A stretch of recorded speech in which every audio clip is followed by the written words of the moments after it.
ಸ್ನೇಹಿತರೆ ಎಲ್ರಿಗೂ ನಮಸ್ಕಾರ. ನಾನು ನಿಮ್ಮ ದೀಪಕ್ ಕ್ಷತ್ರಿಯ. ಈ ವಾರದ ಇನ್ನೊಂದು ಹೊಸ ಸಂಚಿಕೆಗೆ ನಿಮ್ಮೆಲ್ಲರಿಗೂ ಸ್ವಾಗತ. ಈ ವಾರ ಒಂದು ಅದ್ಭುತವಾದ ರೆಸಿಪಿ, ಅದು ಪನೀರ್ ಮಟರ್ ಮಸಾಲ. ಢಾಬಾಗಳು ಅಥವಾ ರೆಸ್ಟೋರೆಂಟ್ ಸ್ಟೈಲ್ ಅಲ್ಲಿ ಮಾಡ್ತಾರಲ್ಲ, ಆ ತರದ ಬ್ಯೂಟಿಫುಲ್ ಆಗಿರ್ತಕ್ಕಂಥ ಅದ್ಭುತವಾದ ಒಂದು ರೆಸಿಪಿ. ಇದನ್ನ ಫ್ರೆಶ್ ಹಸಿ ಬಟಾಣಿ ಜೊತೆ ನಾನು ಪನೀರನ್ನ ಒಂದು ಸೀಕ್ರೆಟ್ ಟ್ರೀಟ್ಮೆಂಟ್, ಅದು ಒಂದು ನನ್ನದೇ ಆದ ಒಂದು ಸೀಕ್ರೆಟ್ ಟ್ರಿಕ್ ಅನ್ನ ಯೂಸ್ ಮಾಡಿ ಅದ್ಭುತವಾದ ಈ ಒಂದು ರೆಸಿಪಿನ ನಿಮ್ಗೆ ಸುಲಭವಾದ ಮೆಥಡ್ ಅಲ್ಲಿ ಹೇಳ್ಕೊಡ್ತಾ ಇದ್ದೀನಿ. ಹಾಗಾದ್ರೆ ಮತ್ತಿನ್ಯಾವುದೇ ತಡ ಮಾಡ್ದಿರಾ, ನಡೀರಿ ಪಟಾಪಟಿ ಒಂದು ರೆಸಿಪಿನ ಮಾಡ್ಬಿಡುವ.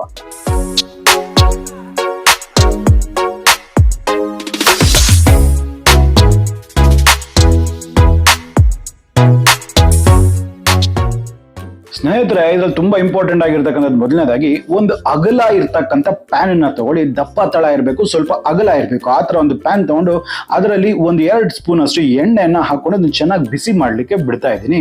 ನೋಡಿ, ಎಣ್ಣೆ ಚೆನ್ನಾಗಿ ಬಿಸಿ ಆಗಿದೆ ಅಂತ ಹೇಳಿದಾಗ ಇದರಲ್ಲಿ ಸುಮಾರು ಒಂದು 200 ಗ್ರಾಮ್ ಅಷ್ಟು ಪನೀರ್ ಕ್ಯೂಬ್ಸ್ ನ ಕಟ್ ಮಾಡ್ಕೊಂಡು ಈ ರೀತಿ ಪ್ಯಾನ್ ಅಲ್ಲಿ ನಾನು ಹಾಕೊಳ್ತಾ ಇದ್ದೀನಿ. ಇದನ್ನ ನಾವು ಸಿಯರ್ ಮಾಡಬೇಕು. ಸಿಯರ್ ಅಂತ ಹೇಳಿದ್ರೆ ಲೋ ಟು ಮೀಡಿಯಂ ಫ್ಲೇಮ್ ಅಲ್ಲೇ ಇದನ್ನ ಸ್ವಲ್ಪ ಒಂದ್ 2 ಕಡೆ ಸ್ವಲ್ಪ ಕ್ರಿಸ್ಪ್ ಆಗೋ ತರ ಲೈಟ್ ಗೋಲ್ಡನ್ ಬ್ರೌನ್ ಬರಬೇಕು. ಆ ತರ ನಾವು ಇದನ್ನ ಕುಕ್ ಮಾಡ್ಕೋಬೇಕಾಗತ್ತೆ. ಇದನ್ನ ನೀವು ನಾರ್ಮಲ್ ಸ್ಪೂನ್ಸ್ ಅಲ್ಲಿ ತಿರ್ಗಾಕ್ ಹೋಗ್ಬಿಡಿ. ಈ ತರ ಒಂದು ಟಾಂಗ್ ಅಂತ ಬರುತ್ತೆ, ಆ ತರ ಸಪೋಸ್ ಚಿಮ್ಟಾ ಏನಾದ್ರು ನಿಮ್ಮ ಮನೇಲಿ ಇದ್ರೆ ಅದನ್ನ ಯೂಸ್ ಮಾಡಿ. ಯಾಕಂದ್ರೆ ಇದು ತುಂಬಾ ಡೆಲಿಕೇಟ್ ಆಗ್ತಾ ಇರುತ್ತೆ ಬಿಸಿ ತಾಗಿದ ತಕ್ಷಣ ಪನೀರು. ಸೊ ಇದನ್ನ ಕ್ಲೀನ್ ಆಗಿ ಫ್ಲಿಪ್ ಮಾಡ್ಕೊಂಡು ಇದನ್ನೆಲ್ಲ ರೀತಿ ಹುರಿಯುವ. ನೋಡಿ, ಇದು ಪರ್ಫೆಕ್ಟ್ ಆಗಿ ಸ್ವಲ್ಪ ಗೋಲ್ಡನ್ ಬ್ರೌನ್ ಆಗಿದೆ ಅಂತ ನಿಮಗೆ ಕಾಣಿಸ್ತಾ ಇದ್ದಲ್ಲ. ಇದಾಗಿದ ತಕ್ಷಣ ನಾವೇನ್ ಮಾಡ್ಬೇಕು, ಈ ಸೀಕ್ರೆಟ್ ಟ್ರಿಕ್ ಹೇಳಿದ್ನಲ್ಲ, ಈ ಬಿಸಿ ನೀರು ಅಥವಾ ಈ ಒಂದು ನೀರಿನಲ್ಲಿ ಈ ಒಂದು ಪನೀರನ್ನೆಲ್ಲ ಹಾಕೋಬೇಕು. ಈ ರೀತಿ ಹಾಕೊಳ್ಳೋದ್ರಿಂದ ಏನಾಗುತ್ತೆ ಅಂತ ಹೇಳಿದ್ರೆ ಅದ್ರಲ್ಲಿ ಇರ್ತಕ್ಕಂಥ ಎಕ್ಸ್ಟ್ರಾ ಫ್ಯಾಟ್ ಹೋಗ್ಬಿಟ್ಟು ಅದು ಇನ್ ಸ್ವಲ್ಪ ಸಾಫ್ಟ್ ಆಗೋದಕ್ಕೆ ಹೆಲ್ಪ್ ಮಾಡುತ್ತೆ. ಸೊ ಈಗ ಅದೇ ಪ್ಯಾನ್ ಅಲ್ಲಿ ಒಂದು 2 ಟೀ ಸ್ಪೂನ್ ಅಷ್ಟು ನಾನು ತುಪ್ಪವನ್ನ ಹಾಕೊಳ್ತೇನೆ. ತುಪ್ಪ ಚಂದ ಕರಗಲಿ. ನೋಡಿ, ಎಲ್ಲ ಕರಗಿದೆ, ಬಿಸಿ ಆಗಿದೆ. ಸೊ ಈಗ ಇದರಲ್ಲಿ ಜೀರಿಗೆ ಮತ್ತೆ ಸಣ್ಣಕ್ಕೆ ಹಚ್ಚಿರ್ತಕ್ಕಂಥ ಒಂದು 2 ಈರುಳ್ಳಿಯನ್ನ ಹಾಕೊಳ್ತೇನೆ. ಈಗ ಈ ಈರುಳ್ಳಿ ಏನಿದೆ ಸ್ವಲ್ಪ ಕಂದು ಬಣ್ಣ ಬರಬೇಕು, ಅಲ್ಲಿವರೆಗೂ ನಾವು ಇದನ್ನ ಚೆನ್ನಾಗಿ ಸಾಟೆ ಮಾಡ್ಬೇಕಾಗತ್ತೆ. ಇದನ್ನ ನೀವು ಮೀಡಿಯಂ ಟು ಹೈ ಫ್ಲೇಮ್ ಅಲ್ಲೇ ನೋಡ್ಕೊಂಡು ನೀವು ಇದನ್ನ ಸಾಟೆ ಮಾಡ್ಬೋದು. ನೋಡಿ, ಸುಮಾರು ಒಂದು 2 ನಿಮಿಷ ಆದ್ಮೇಲೆ ಈ ತರ ಆಗಿದೆ. ಇದಕ್ಕೆ ನಾನು ಒಂದು 2 ಟೇಬಲ್ ಸ್ಪೂನ್ ಅಷ್ಟು ಶುಂಠಿ ಬೆಳ್ಳುಳ್ಳಿ ಪೇಸ್ಟ್ ನ ಹಾಕೊಂಡು ಈ ಶುಂಠಿ ಬೆಳ್ಳುಳ್ಳಿ ಪೇಸ್ಟ್ ನ ಹಸಿ ವಾಸನೆ ಹೋಗೋವರೆಗೂ ನಾ ಇದನ್ನ ಹುರಿಬೇಕು.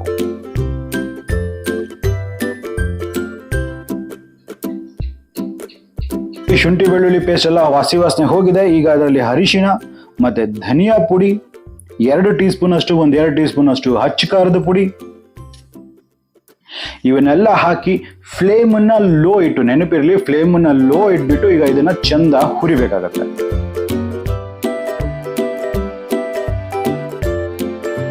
ನೋಡಿ, ಈಗ ಸ್ವಲ್ಪ ತಳ ಹಿಡಿತಾ ಇದೆ ಅಂತ ಅನಿಸ್ತದೆ. ಸೊ ಹಾಗಾಗಿ ಒಂದ್ ಸ್ವಲ್ಪ ನೀರನ್ನ ಹಾಕ್ಬಿಟ್ಟು ಮತ್ತೆ ಇದನ್ನ ಚಂದ ನಾನು ಹುರಿಲಿಕ್ಕೆ ಶುರು ಮಾಡ್ತೇನೆ. ಅಂದ್ರೆ ಅದರಲ್ಲಿ ಎಣ್ಣೆ ಎಲ್ಲ ಮೇಲೆ ತೇಲ್ಬೇಕು, ಅಲ್ಲಿವರೆಗೂ ನಾವು ಹುರಿಬೇಕಾಗತ್ತೆ. ಸೊ ಈಗ ಇದಾಗಿದೆಲ್ಲ. ಈಗ ಇದರಲ್ಲಿ ಒಂದು ಹಸಿ ಬಟಾಣಿ ಸುಮಾರು 150 ಗ್ರಾಮ್ ಅಷ್ಟು ಹಸಿ ಬಟಾಣಿ ಹಾಕೊಳ್ತೀನಿ. ನಿಮ್ಮ ಹತ್ರ ಹಸಿ ಬಟಾಣಿ ಇಲ್ಲ ಅಂತ ಹೇಳಿದ್ರೆ ಫ್ರೋಸನ್ ಬಟಾಣಿ ಆದ್ರೂ ನೀವು ಯೂಸ್ ಮಾಡಬಹುದು.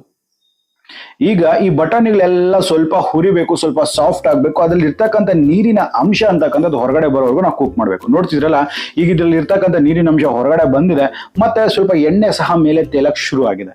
ಈ ಸಂದರ್ಭದಲ್ಲಿ 1.5 ಕಪ್ನಷ್ಟು ಟೊಮೆಟೊ ಪ್ಯೂರೆ, ನೆನಪಿರ್ಲಿ ಸ್ವಲ್ಪ ಟೊಮೆಟೊ ಜಾಸ್ತಿ ಹುಳಿ ಇಲ್ದಿರ ಅಂತ ತಗೊಳ್ಳಿ.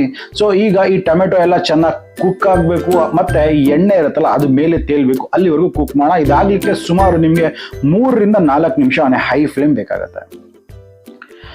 ನೋಡಿ, ಈಗ ಇದು ಕುಕ್ ಆಗ್ತಾ ಇದ್ಲ, ಇದ್ರಲ್ಲಿ ಇನ್ನೂ ಒಂದು ಸೀಕ್ರೆಟ್ ಟ್ರಿಕ್ ಏನ್ ಯೂಸ್ ಮಾಡ್ತಾರೆ ರೆಸ್ಟೋರೆಂಟ್ ಅಂತ ಹೇಳಿದ್ರೆ, 1 ಸ್ಪೂನ್ ಅಷ್ಟು, 1 ಟೇಬಲ್ ಸ್ಪೂನ್ ಅಷ್ಟು ಬಟರ್ ಅನ್ನ ಹಾಕ್ತಾರೆ. ಬೆಣ್ಣೆ ಹಾಕಿ ನೋಡಿ, ಈ ರೆಸಿಪಿಗೆ ಗಜಾಂತರ ವ್ಯತ್ಯಾಸ ನಿಮಗೆ ಗೊತ್ತಾಗುತ್ತೆ. ಸೊ ಈಗ ಇದನ್ನ ಚೆನ್ನಾಗಿ ಮಿಕ್ಸ್ ಮಾಡಿ ಇದನ್ನ ಕುಕ್ ಮಾಡುವ. ಈಗ ನೋಡ್ತಿರಲ್ಲ, ಎಣ್ಣೆ ಎಲ್ಲ ಮೇಲೆ ತೇಲ್ತಾ ಇದೆ. ಈ ಸಂದರ್ಭದಲ್ಲಿ ಉಪ್ಪನ್ನ ಹಾಕೊಳ್ಳುವ ರುಚಿಗೆ ತಕ್ಕಷ್ಟು. ಹಾಗೆ ಒಂದ್ ಸ್ವಲ್ಪ ಗರಂ ಮಸಾಲ ಪೌಡರ್ ಒಂದು 1/2 ಟೀ ಸ್ಪೂನ್ ಅಷ್ಟು ಸಾಕಾಗತ್ತೆ. ಸೊ ಈಗ ಇದನ್ನ ಹಾಕ್ಬಿಟ್ಟು ಇದನ್ನ ಇನ್ನೊಮ್ಮೆ ಚಂದ ಮಿಕ್ಸ್ ಮಾಡುವ. ಈಗ ನೋಡ್ತಿರಲ್ಲ, ಸ್ವಲ್ಪ ಗಟ್ಟಿಯಾಗಕ್ಕೆ ಶುರು ಆಯ್ತು. ಸೊ ನಾನು ಗ್ರೇವಿ ಕನ್ಸಿಸ್ಟೆನ್ಸಿ ಅಡ್ಜಸ್ಟ್ ಮಾಡ್ಕೊಳ್ಳೋದಕ್ಕೆ ನಿಮ್ಗೆ ಎಷ್ಟು ಬೇಕೋ ಅಷ್ಟು ನೀರನ್ನ ಹಾಕ್ಬಿಟ್ಟು ಒಮ್ಮೆ ಇದನ್ನ ಚೆನ್ನಾಗಿ ಮಿಕ್ಸ್ ಮಾಡಿ ಜಸ್ಟ್ ಕುಲ್ಕ್ಬಿಟ್ಟು ಇದನ್ನ ಈ ಲಿಡ್ ನ ಕ್ಲೋಸ್ ಮಾಡಿಬಿಟ್ಟು ಸುಮಾರು ಒಂದು 5 ರಿಂದ 6 ನಿಮಿಷಗಳ ಕಾಲ ಇದನ್ನ ಕುಕ್ ಆಗ್ಲಿಕ್ಕೆ ಬಿಡುವ. ನೋಡ್ತಿದ್ದೀರಲ್ಲ, ಸುಮಾರು ಒಂದು 5-6 ನಿಮಿಷದ ನಂತರ ಈ ಬಟಾಣಿ ಎಲ್ಲ ಮೇಲೆ ತೇಲ್ತಾ ಇದೆ ಅಂತ ಹೇಳಿದ್ರೆ ಇದು ಕುಕ್ ಆಗಿದೆ ಅಂದ್ಬಿಟ್ಟು ಅರ್ಥ. ನಮಗೆ ಗ್ರೇವಿ ಕನ್ಸಿಸ್ಟೆನ್ಸಿ ಕೂಡ ನಮ್ಗೆ ಇಷ್ಟು ಬೇಕಾಗುತ್ತೆ, ಯಾಕಂದ್ರೆ ತಣ್ಣಗಾದ್ಮೇಲೆ ಈ ಗ್ರೇವಿ ಇನ್ನ ಸ್ವಲ್ಪ ಗಟ್ಟಿ ಬರುತ್ತೆ. ರೆಸ್ಟೋರೆಂಟ್ಸ್ ಅಲ್ಲಿ ಏನ್ ಮಾಡ್ತಾರೆ, ಸ್ವಲ್ಪ ಕಾಜು ಪೇಸ್ಟ್ ಹಾಕ್ಬಿಡ್ತಾರೆ. ಈಗ ಅದು ಹಾಕಿದ್ರೆ ಏನಾಗುತ್ತೆ, ನಿಮ್ಗೆ ಟೇಸ್ಟ್ ಅಂತಕ್ಕಂಥದ್ದು ಜಾಸ್ತಿ ಆಗುತ್ತೆ, ಬಟ್ ಪೋಟೆನ್ಸಿ ಕಮ್ಮಿ ಆಗುತ್ತೆ. ಸೊ ಈಗ ಇದ್ರಲ್ಲಿ ಏನ್ ಮಾಡ್ಬೇಕಾಗತ್ತೆ, ಸ್ವಲ್ಪ ನಾವು ಫ್ರೈ ಮಾಡ್ಕೊಂಡಿದ್ವಲ್ಲ ಈ ಒಂದು ಪನೀರು ಮತ್ತೆ ಕೊತ್ತಂಬರಿ ಸೊಪ್ಪನ್ನ ಹಾಕ್ಬಿಟ್ಟು ಈಗ ಇದನ್ನ ಚಂದ ಮಿಕ್ಸ್ ಮಾಡುವ.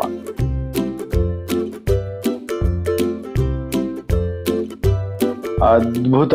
ಈಗ ನೋಡಿಪ್ಪ, ಪರ್ಫೆಕ್ಟ್ ಆಗಿರ್ತಕ್ಕಂಥ ಈ ಒಂದು ರೆಸ್ಟೋರೆಂಟ್ ಅಥವಾ ಢಾಬಾ ಶೈಲಿಗಳಲ್ಲಿ ಕೊಡ್ತಕ್ಕಂಥ ಈ ಒಂದು ಪನ್ನೀರ್ ಮಟರ್ ಮಸಾಲ ಅಂತಕ್ಕಂಥದ್ದು ರೆಡಿ ಆಗಿದೆ.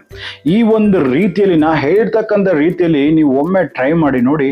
ಯಾವುದೇ 5 ಸ್ಟಾರ್ ಹೋಟೆಲ್ಗೂ ಕಮ್ಮಿ ಇಲ್ದಿರ್ತಕ್ಕಂಥ ಅಷ್ಟೇ ಅದ್ಭುತವಾಗಿರ್ತಕ್ಕಂಥ ಈ ಒಂದು ಪನ್ನೀರ್ ಮಟರ್ ಮಸಾಲ ನಿಮ್ಮ ಮನೆಯಲ್ಲೇ ನೀವು ಮಾಡ್ಕೊಂಡು ತಿನ್ಬೋದು.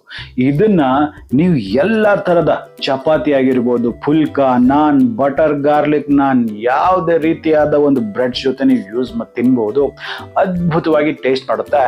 ಆ ಪನ್ನೀರ್ ನೋಡಿ, ಆ ಪನ್ನೀರ್ ಫ್ಲೇವರ್ ಏನಿರುತ್ತೆ ಗೊತ್ತಾ, ಅದನ್ನ ಫ್ರೈ ಮಾಡಿರ್ತಕ್ಕಂಥ ಸೀಕ್ರೆಟ್ ಟ್ರಿಕ್ ನಾನು ಏನು ಹೇಳ್ಕೊಡಲ್ಲ, ಅದನ್ನ ಮಾಡಿ ನೋಡಿ. ಅಜಿಗಜ ಅದ್ರ ವ್ಯತ್ಯಾಸ, ಎಲ್ಲರೂ ಫಿದಾ ಆಗ್ಬಿಡ್ತಾರೆ, ಅಷ್ಟು ಅದ್ಭುತವಾಗಿರುತ್ತೆ. ಹಾಗಾದ್ರೆ ನೋಡಿದ್ರಲ್ಲ, ಈ ಒಂದು ರೆಸಿಪಿ ಮಾಡೋದು ಎಷ್ಟು ಸುಲಭ ಅಂದ್ಬಿಟ್ಟು. ಇಷ್ಟು ಈಸಿ ಒಂದು ರೆಸಿಪಿ ಮಾಡೋದು, ಟೇಸ್ಟ್ ಮಾತ್ರ ಅಲ್ಟಿಮೇಟ್. ನಾನು ತೋರಿಸಿರ್ತಕ್ಕಂಥ ಸ್ಟೆಪ್ಸ್ನ ಫಾಲೋ ಮಾಡಿ ಪರ್ಫೆಕ್ಟ್ ಆಗಿರ್ತಕ್ಕಂಥ ರೆಸಿಪಿ ನಿಮಗೆ ಬಂದೇ ಬರುತ್ತೆ. ಹಾಗಾದ್ರೆ ನಂಗನ್ಸುತ್ತೆ ನಿಮಗೆ ವಿಡಿಯೋ ಇಷ್ಟ ಆಗಿದೆ. ವಿಡಿಯೋ ಇಷ್ಟ ಆಗಿರೋ ನಮ್ಮ ಚಾನಲ್ ಸಬ್ಸ್ಕ್ರೈಬ್ ಮಾಡ್ಕೊಳ್ಳೋದನ್ನ ಮರಿದಿರಾ. ಹಾಗೆ ಪಕ್ಕದಲ್ಲೇ ಬೆಲ್ ಐಕಾನ್ ಟಚ್ ಮಾಡಿಬಿಟ್ಟು ನೋಟಿಫಿಕೇಶನ್ ಆಲೆಕ್ಟ್ ಮಾಡಿ. ಆಗ್ತಾನೆ ನಮ್ಮೆಲ್ಲ ಅಪ್ಡೇಟ್ಸ್ ನಿಮಗೆ ಮೊದಲಾಗಿ ಸಿಗ್ತಾ ಇರುತ್ತೆ. ಹಾಗಾದ್ರೆ ಮತ್ತೆ ಇದೇ ರೀತಿ ಭೇಟಿ ಆಗ್ತಿರ್ತೀನಿ. ಅಲ್ಲಿವರೆಗೂ ದೀಪಕ್ ಕ್ಷತ್ರಿಯ ಸೈನಿಂಗ್ ಆಫ್ ಅಂಡ್ ಜೈ ಹಿಂದ್, ಜೈ ಕರ್ನಾಟಕ, ನಮಸ್ಕಾರ. ಅಲ್ಲಿವರೆಗೂ ಮತ್ತೆ ಇದೇ ರೀತಿ ಭೇಟಿ ಆಗ್ತಿರ್ತೀನಿ. ದೀಪಕ್ ಕ್ಷತ್ರಿಯ ಸೈನಿಂಗ್ ಆಫ್ ಅಂಡ್ ಜೈ ಹಿಂದ್, ಜೈ ಕರ್ನಾಟಕ, ನಮಸ್ಕಾರ.